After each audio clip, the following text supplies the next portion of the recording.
Good morning, students. We are just continuing our previous chapter, which is trial balance, and today we are going to discuss about some of the points which are related to trial balance. कि trial balance जो होती है उसको बनाने के लिए कौन कौन सी methods applicable होती है, ठीक है। तो methods के अंदर हम broadly students अगर बात करते हैं तो फर्स्ट होती है एक टोटल मैथड। कौन सी होती है?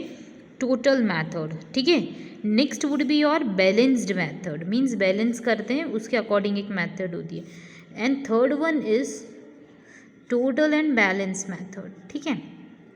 अब ये होती क्या इंडिविजुअली पढ़ते हैं। तो जैसा कि आप जानते हैं टोटल जो मेथड होती है इसके अंदर क्या होता है, तो सबसे पहली चीज़ आप ये देखिए कि ट्रायल बैलेंस में क्या होता है। तो ट्रायल बैलेंस में हम हर अकाउंट का बैलेंस लिखते हैं। क्या लिखते हैं?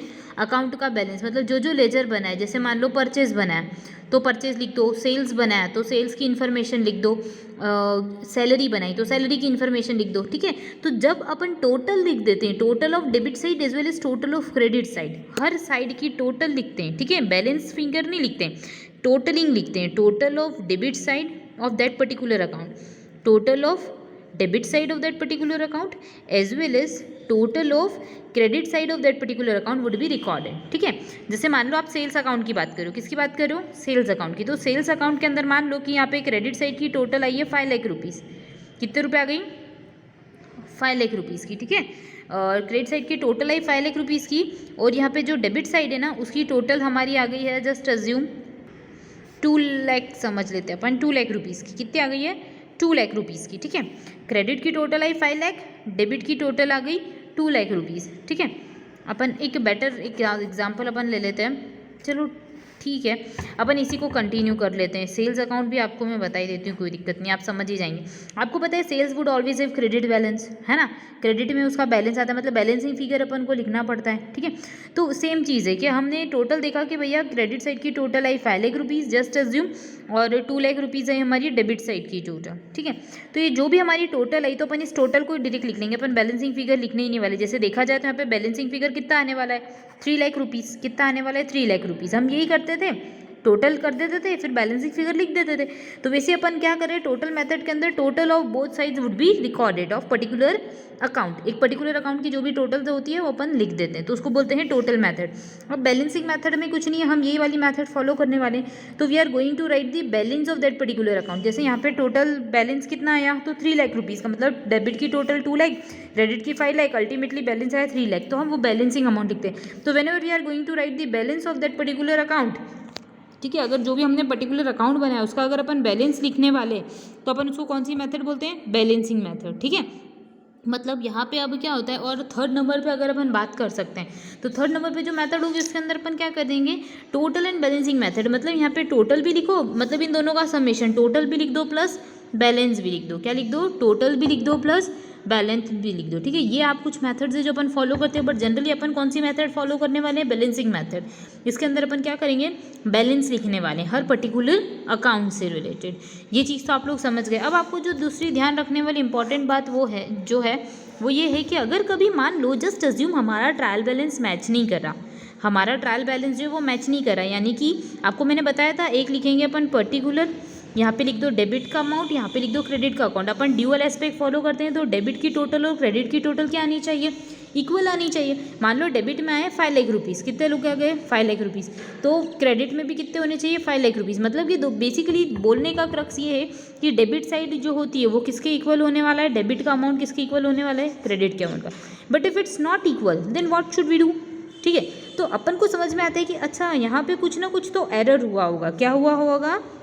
एरर हो गया होगा, means there will be some type of problems. मतलब हमने या तो गलत एंट्री पास कर दी होगी, गलत चीज़ लिख दी होगी। तो वो सारी चीज़ अपन क्या करते हैं? सॉर्ट आउट करते हैं या सॉल्व करते हैं। सो अब मैं आपको बताती हूँ। तो जो भी एरर है ना वो अपन सॉल्व करते हैं। तो एरर सॉल्व करने का फर्स्ट स्टेप क्या होता है? डिफरेंस निकालो, डेबिट का बैलेंस निकालो, क्रेडिट का टोटल निकालो, मतलब दोनों का टोटल निकालो, और फिर उसके बाद बैलेंस निकालो, यानी कि डिफरेंस निकालो। क्या निकालो? डिफरेंस, ठीक है। अगर मान लो जस्ट अज्यूम, जैसे अगर आप लोगों की टोटल आई है, टोटल आ गई इधर की कितनी आ गई? 1 लाख रुपीज़। कितने की आ गई टोटल? इधर की 1 लाख रुपीज़ आ गई, ठीक है। 1 लाख रुपीज़ आ गई, और एक तरफ की अपनी टोटल आ गई है मान लो 91,000 रुपीज़। कितने की आ गई है टोटल? 91 लिख देती हूँ मैं, 91,000 रुपीज़, ठीक है। एक साइड की टोटल आई अपनी, जस्ट अज्यूम डेबिट साइड की टोटल आई है 1 लाख रुपीज़ और क्रेडिट साइड की हमारे पास क्या आ गई है, टोटल आ गई है 91,000। तो सबसे पहली चीज़ जो आपको फर्स्ट स्टेप फॉलो करनी है वो ये कि आप लोगों को क्या करना है, डिफरेंस निकालना है डेबिट का और क्रेडिट का। तो जब आपने डिफरेंस निकाला तो आपको पता पड़ा 1 lakh minus 91,000 would ultimately give you 9,000। मतलब कि अगर कोई डिफरेंसिंग अमाउंट अगर 9 से डिवाइड हो जाए, कैसे डिवाइड हो जाए, 9 से, ध्यान रखिएगा किससे डिवाइड हो जाए, 9 से, इट मीन्स आपने ऐसे टाइप का एरर कर रखा है जिसमें आपने नंबर को इंटरचेंज कर दिया है। क्या कर दिया है, इंटरचेंज। यानी कि मैं ये बोलना चाहती हूँ कि डेबिट की टोटल करो, क्रेडिट की टोटल करो, इक्वल नहीं आएगी तो क्या करेंगे, तो सबसे फर्स्ट स्टेप जो ध्यान रखने वाली होती है वो ये कि डिफरेंसिंग फिगर निकालो। जैसे इसमें आया कि डेबिट की टोटल 1 लाख आ गई, क्रेडिट की 91,000 आ गई, यानी कि हमने क्या कर दिया है, 9,000 रुपीज़ का डिफरेंस आ गया। क्या आ गया है, डिफरेंस आ गया। तो अब अपन देख लेते हैं कि इनका जो भी डिफरेंस है अगर वो 9 से डिविजिबल है, इट मीन्स आपने किसी ना किसी अमाउंट को क्या कर दिया, उल्टे तरीके से लिख दिया, इंटरचेंज कर दिया। ठीक है, जस्ट टेक एन एग्जाम्पल। अगर अपन एग्जाम्पल लेते हैं कि अगर मान लो कि 745 रुपीज़ है, कितने रुपए हैं, 745, तो इसको आपने मिस स्पेल्ड कर दिया या गलती से 475 लिख दिया। क्या लिख दिया है, 475, मतलब आपने इंटरचेंज कर दिया अमाउंट को। अगर वो अमाउंट डिविजिबल होता है 9 से, वैसे मैंने यहाँ पे 9,000 लिया है तो ऐसा नहीं होगा। जैसे हम टोटल एग्जाम्पल ही ले लेते हैं कि जस्ट अज्यूम कि अगर आपके पास अमाउंट था 475, कितना, सॉरी 745 था, क्या था 745, बट अपनी गलती से उसको क्या लिख दिया 475।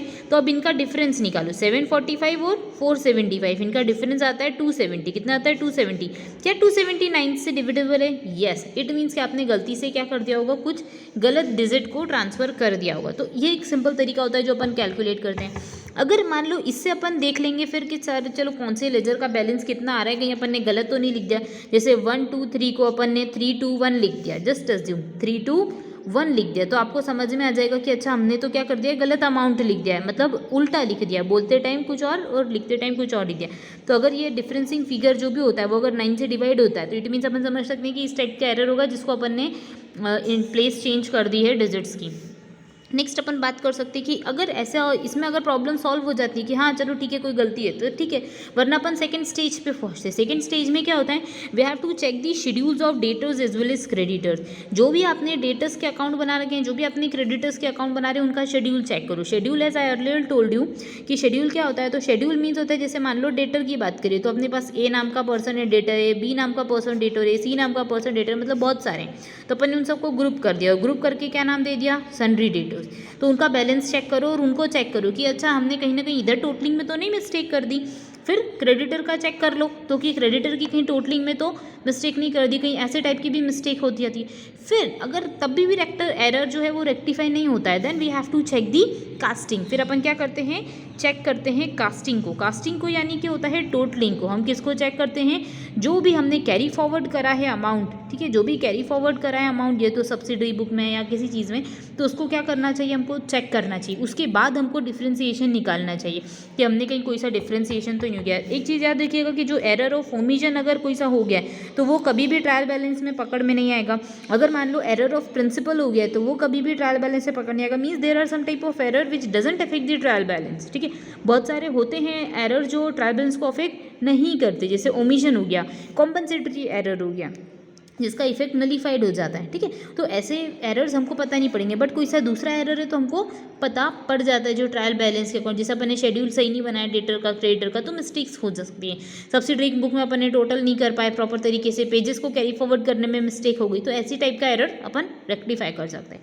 सो ये कुछ मेथड्स हो गया, कुछ स्टेजेस हो गई जिसके थ्रू आप बैलेंस कर लेते हो। बट जस्ट अज्यूम कि कभी अगर मान लो आपका बैलेंस ही मैच नहीं हो रहा, अब आपकी ट्रायल बैलेंस मैच ही नहीं हो रही, तो अब आप क्या करोगे, तो you are going to transfer that particular differencing amount to your suspense account. आप कौन सा अकाउंट बना लोगे, सस्पेंस अकाउंट। सस्पेंस अकाउंट जो होता है वो फिर कैरी करते हुए चलता है। ठीक है, और वो क्या होता है, फिर उसके अंदर हम एडजस्ट करते जाते हैं कि लास्ट ईयर कभी कोई एरर होता है तो वो क्या हो जाता है, रेक्टिफाई हो जाता है। इट मीन्स मैं सिंपल वर्ड्स में अगर बोलूँ तो जस्ट अज्यूम हमने टोटल करी 1 लाख रुपीज़ आ रही थी इधर की टोटल हमारी आ रही थी, जस्ट अज्यूम 95,000, कितनी आ रही थी 95,000, तो अपन को बैलेंसिंग फिगर कितने का आया 5,000 का। तो ये 5,000 का अगर अपन एरर पकड़ लेते हैं तो बहुत अच्छी बात है, बट अगर अपन सारी स्टेप्स फॉलो कर लेते हैं, अपन ने सारी बुक्स ऑफ अकाउंट्स वापस चेक कर लिया, एक एरर नहीं दिख रहा अगर कभी मान लो, तो उस केस में ये अमाउंट जो होता है बैलेंसिंग वो काय में चला जाता है, suspense account. It is a temporary account. अपन ये बोल सकते हैं कि जब अगर कोई चीज़ एरर हो जाती है तो काय में ट्रांसफ़र हो जाती है, सस्पेंस अकाउंट के अंदर ट्रांसफ़र हो जाती है। जैसे आप लोगों को याद होगा कि अपन याद तो नहीं होगा वैसे, अपन नेक्स्ट क्लास के अंदर जो नेक्स्ट चैप्टर पढ़ेंगे ना उसके अंदर अपन सस्पेंस अकाउंट से रिलेटेड चीज़ें पढ़ने वाले कि सस्पेंस अकाउंट्स में कैसे एरर को रेक्टिफाई कर सकते हैं, ठीक है। तो कभी अगर बैलेंसिंग फिगर होता है तो वो सस्पेंस अकाउंट में हम ओपन करके डाल सकते हैं। अब अपन स्टार्ट करेंगे इससे रिलेटेड इक्वेशंस, वो अपन नेक्स्ट वीडियो में स्टार्ट करेंगे, बट उससे पहले मैं आपको एक छोटा सा और ब्रीफ बता देती हूँ कि जैसे आप लोगों को पता है कि एक होगी डेबिट साइड, डेबिट में अमाउंट लिखना होगा, one would be credit side, जिसमें आपको क्रेडिट के अंदर क्या करना पड़ेगा, अमाउंट लिखना पड़ेगा, ठीक है। तो ये जो डेबिट और क्रेडिट जो होता है वो कैसे आता है, तो बेटा ध्यान रखिए कि जो भी असेट्स होते हैं क्या होते हैं, असेट्स। अगर कोई असेट्स होता है तो उसका अकाउंट बाय डिफॉल्ट क्या होता है, डेबिट, या फिर ये बोल सकते हैं उसका बैलेंस बाय डिफॉल्ट क्या होगा, डेबिट होगा। अगर क्वेश्चन मेंशन नहीं करता है तो we are just assuming it, ठीक है। नेक्स्ट अपन ये बात कर सकते हैं कि लाइबिलिटीज़, ठीक है। तो जो भी लाइबिलिटीज़ होती है उनका बाय डिफॉल्ट बैलेंस क्या होता है, क्रेडिट होता है। If there is any expenses then they always have debit balance, ठीक है।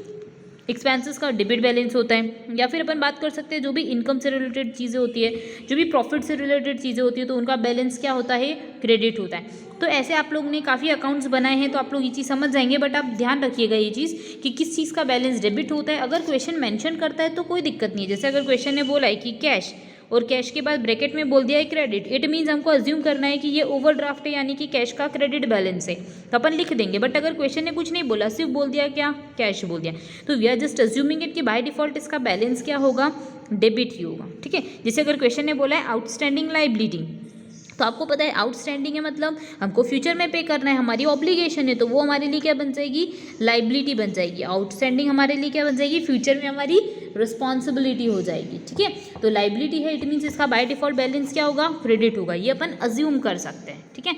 ये चीज़ को आप ध्यान रखिएगा। अब अपन इससे रिलेटेड क्वेश्चन जो है वो नेक्स्ट वीडियो में पढ़ेंगे। Thank you.